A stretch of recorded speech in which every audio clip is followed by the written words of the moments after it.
Olá, sejam muito bem-vindos à segunda aula do módulo 1 de capacitação no manejo de diabetes na atenção primária da saúde. Dando continuidade ao módulo sobre o diabetes e a importância do controle glicêmico, adesão à medicação, alimentação saudável e prática de atividade física, na aula de hoje falaremos sobre os tipos de diabetes, os sintomas e os fatores de risco da doença.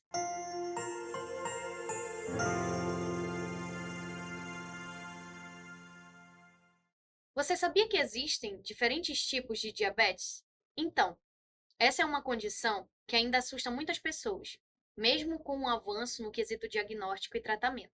Por isso é importante conhecer os tipos, os sintomas de cada um deles, além de saber quais são os fatores de riscos que cada um apresenta.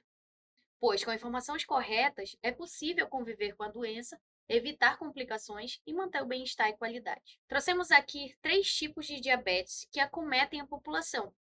A diabetes gestacional é uma delas. Ela ocorre mediante a forma de como as células utilizam o açúcar no organismo, causando altos níveis de substância no sangue, afetando assim, consequentemente, o curso todo da gravidez. Esse tipo de diabetes, que apresenta certa particularidade, visto que no seu início ocorre lá no início da gravidez, com uma intolerância aos açúcares, carboidratos, que pode ou não continuar após o parto.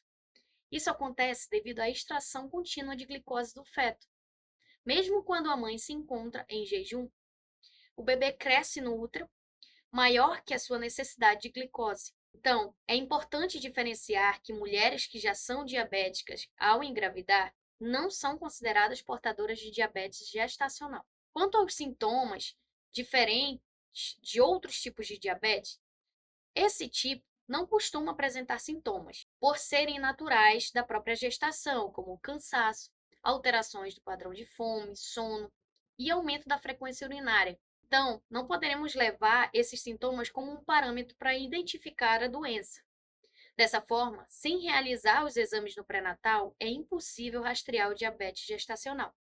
E quanto aos fatores de risco que estão relacionados com esse tipo de diabetes, estão a idade materna mais avançada, o sobrepeso, a hipertensão na gestação, a gravidez múltipla de gêmeos, os históricos de diabetes na família, a síndrome de ovários policístico e dentre outros. Outro tipo de diabetes é o tipo 1, sendo o considerado o mais comum na infância e adolescência.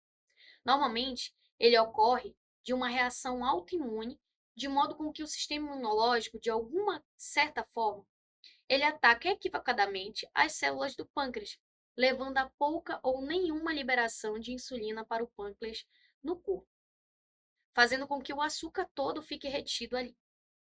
Esse tipo de diabetes concentra-se em 5 a 10% do total de pessoas com diabetes, e seus sintomas têm origem baseada na hiperglicemia, ou seja, no excesso de açúcar no sangue. Já o diabetes tipo 2, o outro tipo, ele acontece quando o corpo não consegue usar adequadamente a insulina que produz, ou seja, ele não produz insulina suficiente para controlar a taxa de açúcar no sangue.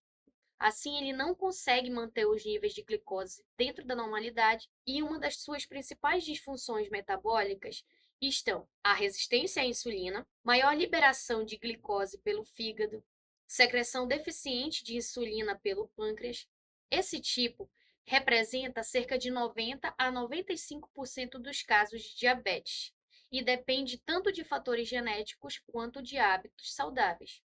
É o tipo mais comum em idosos e principalmente adultos e em pessoas acima do peso. Quanto aos sintomas do diabetes referentes ao tipo 1 e tipo 2, eles principalmente assolam o paciente, fazendo com que eles sintam muita sede, a perda inexplicada do peso, fome em excesso, uma vontade de urinar frequente e até perda do controle da bexiga durante o sono. Os sintomas menos frequentes, porém presentes, está o cansaço, a irritação, a visão turva, infecções frequentes e demora na cicatrização de feridas e machucados e até formigamentos. De modo geral, os fatores de risco para a diabetes no tipo 1, não há pesquisas conclusivas sobre isso, entretanto, já se sabe que há uma influência genética. Já no tipo 2, Os fatores de risco mais importantes estão associados à hipertensão, ao sobrepeso, ao colesterol alto ou alteração na taxa de triglicerídeos, assim como o histórico familiar, a apneia do sono, o diagnóstico pré-diabetes e dentre outros. Agora você já conseguiu entender sobre a dimensão e complexidade que é o diabetes e o impacto que ele tem na vida desse paciente? Então vamos recapitular as partes mais importantes que não devemos esquecer a partir de agora.